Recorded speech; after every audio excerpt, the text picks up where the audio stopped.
మీ కుటుంబ శాంతి, ఆరోగ్యం, ఆర్థిక అభివృద్ధి కోసం రుద్రాక్ష మహాపూజలో తప్పక పాల్గొనండి. ఇప్పుడే నమోదు చేసుకోండి. నమస్తే రమగారు. నమస్తే జయ. రమగారు, 40+ క్రాస్ అయిన వాళ్ళు ఖచ్చితంగా ఈ నియమాలు పాటించాలి, పాటించటం మంచిది అనుకునే మీ పాయింట్స్ ఏమైనా ఉంటే చెప్పండి. తిండి తగ్గించుకోవాలి, జంక్ ఫుడ్ మానేయాలి, లేట్ నైట్ పార్టీసు అవి తగ్గించుకోవాలి, early to bed early to rise ఇది పెట్టుకోవాలి. ఓకే. ఆరోగ్యాన్ని కాపాడుకోవాలి, ఒంటరిగా ఉండటానికి అలవాటు పడాలి, పిల్లల నుంచి సెపరేషన్కి ప్రాక్టీస్కి వెళ్ళాలి. ఇన్ని ఉన్నాయి రమగారు. చాలా ఉన్నాయి. ఇంకా ఒకవేళ మీరు ఏదైనా కెరీర్లో ఉంటే నేను ఓల్డ్ అయ్యాను లాంటి భావాల్లోకి వెళ్ళకూడదు. ఓకే, అయితే ఓకే. ఓల్డ్ ఫీలింగ్స్లోకి వెళ్ళొద్దు. ఇవి ఓల్డ్ అవ్వటము, పెద్దవాళ్ళు అవ్వటము, 40 వచ్చేసరికి 40వ పడిలోకి వెళ్ళి వచ్చేసరికి కొంత జాగ్రత్త పాటిస్తే మీ పని చేసే క్షమత పెరుగుతుంది, మనం ఎక్కువ పని చేయగలుగుతాం. అంతేగా. ఇప్పుడు కెరీర్లు, ఉద్యోగాలు వచ్చినాయి కదా జయ. కెరీర్లు, ఉద్యోగము, వ్యాపారము ఒకవేళ ఉంటే, మోడలింగ్ లాంటి దాంట్లో ఉన్న వాళ్ళు కూడా యాక్టివ్గానే ఉంటున్నారు చాలామంది. 40లు వచ్చినా కూడా మన వాళ్ళు ఇండియాలో కూడా. ఈ కాపాడుకుంటే మరింత ఎక్కువ పని చేయగలుగుతాం మనం. ఇప్పుడు అవి లేవు, ఆ వ్యవహారం లేదు. ఏదో చిన్న ఉద్యోగం చేసుకుంటూ ఇంటిపటి నుండి పిల్ల మేకని చూస్తాం మనం. మనకు 40 వచ్చేసరికల్లా మన పిల్లలు మన నుంచి సెపరేట్ అవుతారు. నేను ఒంటరిగా ఉన్నాను అనే భావాల్లోకి వెళ్ళకూడదు. ఎంగేజ్ అవ్వాలి. మనకు ఏదైనా ఒక సొంత వ్యాపకం ఉంచుకోవాలి. సొంత డబ్బు, సొంత సంపాదన, సొంత సేవింగ్స్. నేను ఆడవాళ్ళని చెడగొడుతున్నానని భావించకండి, అలాంటి కామెంట్లు పెట్టకండి దయచేసి. దీన్ని ఇండిపెండెంట్గా ఉంటేనే ఈ కాలంలో కుదురుతుంది. వీటితో పాటు మీకు ఏదైనా సొంత వ్యాపకం, క్రియేటివ్గా ఉంటే కనుక, ఏదైనా క్రియేటివిటీ ఉంటే దాన్ని ఎన్హాన్స్ చేసుకునేందుకు ఏదైనా ట్రై చేయటం, ముందు హ్యాపీగా ఉండటం, ఇది చాలా అవసరం. ఇప్పుడు ఎక్కడైనా ఇదివరకు 40s క్రాస్ అయితే పెద్దవాళ్ళు అనేవాళ్ళు, ఇప్పుడు 40 క్రాస్ అయితే పెద్ద ఏం కాదమ్మా. ఇప్పుడు ఎప్పుడు అంటారు? ఇప్పుడు 50 దాటి 60 దాటితే, ఇప్పుడు నేను పెద్ద అంటే నువ్వు ఒప్పుకుంటావా? కాదు. అంటే 60 దాటాలి. 60 దాటాలిగా. ఏమో అప్పుడు సంగతి నాకు తెలియదు. ఇప్పుడైతే కాదు రమగారు. ఇప్పుడు నేను ఓల్డ్ కాదు. నేను ఓల్డ్ కాదని ఎంతమంది ఒప్పుకుంటారు? నాతో పాటు ఎంతమంది ఏకీభవిస్తారో చూడండి. నా వరకు నేను ఇప్పుడు ఒక ఏడాది 2 ఏళ్ళుగా నేను ఎక్సర్సైజ్ విగరస్గా ఎక్కువగా చేయటం, బాగా నడిచేయటం అవి తగ్గించుకున్నాను. ఏవో హెల్త్ ఇష్యూస్ రకరకాలు ఉన్నాయనుకో, కానీ నేను ఎంతమంది వచ్చినా వంట చేసేయగలను, ఎక్కడికైనా వెళ్తే 4 అడుగులు నడవగలను. ఆటే జంక్, సాధారణంగా జంకులు తిన్ను, అన్నీ కూడా తెలిసిందే. అవునండి. తక్కువ తింటాను, రాత్రిపూట ఫుడ్ తక్కువ, పూర్తిగా తక్కువ.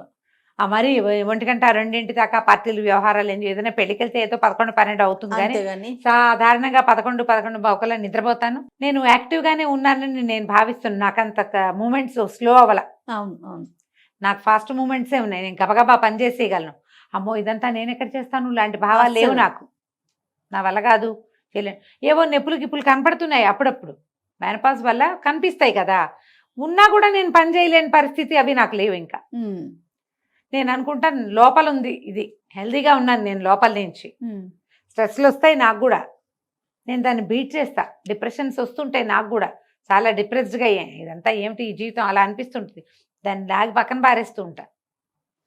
ఏవేవేవో చేస్తా, ఏవో పనులు, అవసరమైనవి అక్కర్లేనివి, ఎవరి పనులైనా మీదేసుకుని కూడా చేస్తా, ఎక్స్ట్రాలు అంటించుకుని కూడా చేస్తూ ఉంటాను.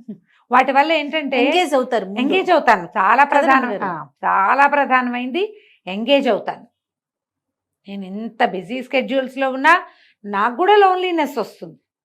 నాకు పెద్ద గుంపు ఉన్నా కూడా, అవును, దాన్ని తొలగించుకోవడానికి కూడా నేను ప్రయత్నం చేస్తూనే ఉంటాను. ఇలా నిరంతర పోరాటం చేసే పద్ధతిలో ఉంటేనే మనం హాయిగా బతకగలుగుతాం. ఇది నేర్చుకోండి, నాకెవరు నేర్పలేదు. అలాగే ఇంకా లేకపోతే నేను కూరుకుపోతున్నానని తెలుస్తోంది. నువ్వు కూరుకుపోతున్నావు అని ఎవరైనా మీకు చెప్పాలా? నాకు అర్థం కాదు అసలు. అది ఎప్పుడు ఏదో బాధగా ఉంటుంది, ఏమిటో విసుగ్గా ఉంటుంది. నేను ఇందులోకి వెళ్ళిపోతున్నాను. నేను ఒక సినిక్గా మారిపోతున్నాను. అందరినీ విమర్శించటము, ఎవరి పట్ల సాటిస్ఫాక్షన్ లేకపోవటం, జీవితం పట్ల సాటిస్ఫాక్షన్ లేకపోవటం, మన పట్ల మనకి సాటిస్ఫాక్షన్ లేకపోవటం, సెల్ఫ్ ఎస్టీమ్ కోల్పోవటం, మనని మనం శభాష్ అనుకోకపోవటం, ఇవన్నీ ట్రబుల్స్ 40 తర్వాత వస్తాయి. ఆ 40 దాకా మనం బిజీగా ఉంటాం ఎంతో కొంత.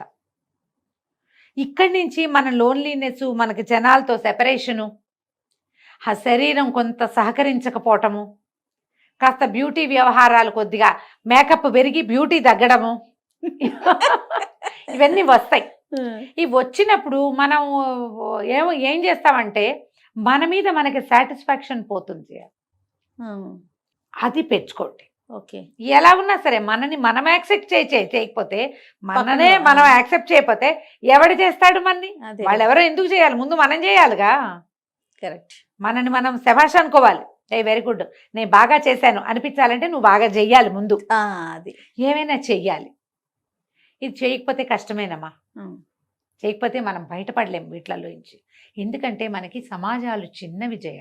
అవునండి, నేను ఎప్పుడు ఈ మాట చెప్తూ ఉంటే జయ లోపల ఎలా ఉంటుందంటే ఏదో నొప్పిగా ఉన్న ప్రాంతంలో మళ్ళీ కొడుతున్నట్టు ఉంటుంది. ఇక్కడ మోచేతి మీద దెబ్బ ఉంది, అక్కడ మళ్ళీ దెబ్బ తగిలితే ఎలా ఉంటుంది? అలా అనిపిస్తుంది నాకు ఈ మాట చెప్పడానికి. మనకి మన అమ్మా నాన్నలకి మనం ఒకళ్ళే ఇద్దరే పిల్లలుగా మనం కూడా ఉన్నాం. కొంతమంది నా ఏజ్ ఉన్న వాళ్ళు ఉన్నారుగా. మీకు కజిన్స్ తక్కువ, అందరికీ ఒక్కొక్కళ్ళు ఇద్దరిద్దరు. మధ్యలో ఈ కరోనా దౌర్భాగ్యం వచ్చి కొన్ని పోయినాయి టికెట్లు, జనం తక్కువ. ఫ్రెండ్ సర్కిల్ మెయింటెనెన్స్ అందరి వల్ల కాదు, ఫ్రెండ్స్ తోటి కూడా తూతూ మేమే అనుకుంటూ ఉంటారు. ఒకళ్ళనొకళ్ళు యాక్సెప్టెన్సీ పోయింది. ఎప్పుడైతే మనం పాండమిక్ చూసామో జయ, ఇతరులని భరించటం అనేదే పోయింది మన దగ్గర. ఇప్పుడు అలవాటు పడిపోయిందంట. ఇప్పుడు లోన్లీనెస్సే కాదు, అవతల వాళ్ళలో తప్పులు ఎంచడం మనం ఎక్కువగా చేస్తున్నాం. ఎంతసేపు తప్పులు ఎంచుతాం. అవును, అప్పుడు ఎవరుంటారు మనకి మనమైనా ఉండాలిగా. అంతేగా కదా. మనుషులు ఉంచుకోండి. 40 దాటాక ఫ్రెండ్షిప్ చేయండి. ఇది ఒకటి నేర్చుకోండి. మీకంటే చిన్నపిల్లల్ని చూసుకోండి, వాళ్ళు యాక్టివ్గా ఉంటారు, మనం వాళ్ళతో పాటు లాగేస్తాం. నాకు అలాగే ఉన్నాయి టికెట్లు, చిన్నవి చిన్న ఫ్రెండ్స్. వాళ్ళతో మాట్లాడుతూ ఉంటే మనం ఇంకొంచెం యంగ్గా అవుతాం. అవును అవును. మన ఏజ్ ఫ్రెండ్స్ మనకి ఎలాగ ఉంటారు? మన క్లాస్మేట్లు, కజిన్స్, క్లోజ్ కజిన్స్ ఉంటారు. వీళ్ళతో పాటు చుట్టుపక్కల ఇళ్లలోనో ఏ ఫేస్బుక్ ఫ్రెండ్సో యంగ్స్టర్స్ అనగానే ఎక్కడికో వెళ్ళిపోద్దామా, కొంచెం మోతాదుగా ఉండి ఉంచుకోండి ఫ్రెండ్స్. ఎవరితోటైనా కబుర్లు చెప్తూ ఉంటే అప్పుడు అన్నీ బాగుంటాయి. నేను ఎప్పుడో చూసాను జయ, గుడ్డి సినిమా. గుడ్డి తెలుసా నీకు? ఎవరికి తెలీదా? అందరు చూడండి, నా ఫేవరెట్ సినిమా. తెలుగేనండి? కాదు, హిందీ సినిమా. జయబాదురి యాక్ట్ చేశారు అందులో. జయబాదురి అప్పటికి చాలా యంగ్, ఆవిడ మాకంటే చాలా సీనియర్ కదా, చిన్నపిల్ల.